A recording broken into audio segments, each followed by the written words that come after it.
Hello guys, ഇന്നത്തെ video എല്ലാരും കണ്ടെന്ന് വിചാരിക്കുന്നത്. അപ്പൊ ഏട്ടൻ എന്തായാലും എത്തിന്ന് പറഞ്ഞു. അപ്പൊ എന്തായാലും ഇങ്ങോട്ട് വരും. ഇതെന്താ സംഭവം?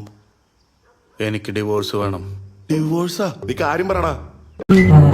എന്താ റിയാക്ഷൻ നോക്കാം. എനിക്ക് ചിരി വരുമോ? കൊള്ളാലോ കളി. അടുത്തത് പോലത്തെ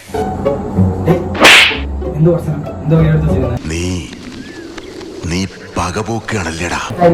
എല്ലാ ദിവസവും 10 മിനിറ്റ് എനിക്കായിട്ട് തന്നെ മാറ്റി വെക്കണം. എനിക്കൊന്നും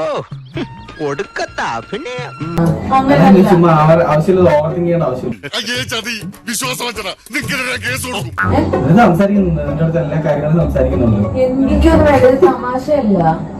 ഇത് പ്രശ്നം തന്നെ. എനിക്കും അങ്ങനെ തോന്നുന്നുണ്ട്. ഇപ്പൊ ഞാൻ കയറി ഇരുന്നില്ലേ? ഞാൻ നോക്കുന്നില്ലേ നിന്നെ? ഇല്ല. നീ പറയുന്നൊന്നും ഞാൻ കേൾക്കുന്നില്ലേ? ഇല്ല. ഞാൻ തന്നെയല്ലേ എല്ലാം നോക്കുന്നത്.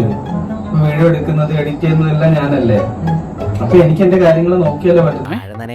അതിന്റെ കൂടെ ചീരയും കൂടെ നനട്ടെന്ന് വെച്ച് നനച്ചുതരാടാ, നല്ലപോലെ നനച്ചുതരാം. എനിക്ക് എന്തായാലും വീഡിയോ പോസ്റ്റ് ചെയ്യണം. എന്തായാലും പോസ്റ്റ് ചെയ്യാൻ പറ്റില്ല. എന്താ പോസ്റ്റ് ചെയ്യാൻ പറ്റാത്ത? ഉള്ള കാര്യങ്ങൾ പോസ്റ്റ് ചെയ്യാൻ പറ്റത്തില്ല. ഒരുമാതിരി പോക്കൃതരം കാണിക്കരുത്. ആവശ്യമില്ല കാര്യം സംസാരിക്കില്ല.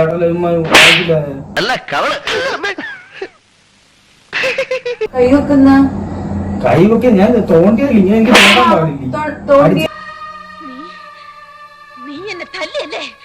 നിന്നെ തല്ലുകയല്ല, ഒന്ന് കുഴിച്ചു മുടുക വേണ്ടത്. ഉപയോഗിച്ചാലുണ്ടല്ലേ?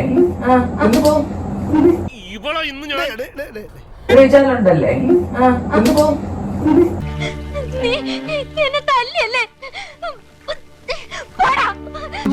വിശ്വസിക്കില്ല. എന്തിനാ ചിരിക്കുന്നേ? എന്തോ കാര്യം പറ. ചിരിക്കുകയാണോ കരയുകയാണോ? അതൊക്കെ ഗോപാലകൃഷ്ണൻ ഒരു നമ്പറല്ലേ? എടാ, നമ്മള് വിചാരിച്ച പോലെ സാർ അത്ര പൊട്ടനൊന്നും അല്ല. സാർ ഇതൊക്കെ എങ്ങനെ പഠിച്ചു? സച്ചു എന്നെ വിദഗ്ധമായിട്ട് പറ്റിച്ചു. ഏതായാലും പൗലോച്ചായനെ ഞാൻ സമ്മതിച്ചിരിക്കുന്നു. ഭരത് അവാർഡ് കിട്ടുന്ന ഓവർ ആക്ടിംഗ് അല്ലേ കാഴ്ച വെച്ചത്. Thank you.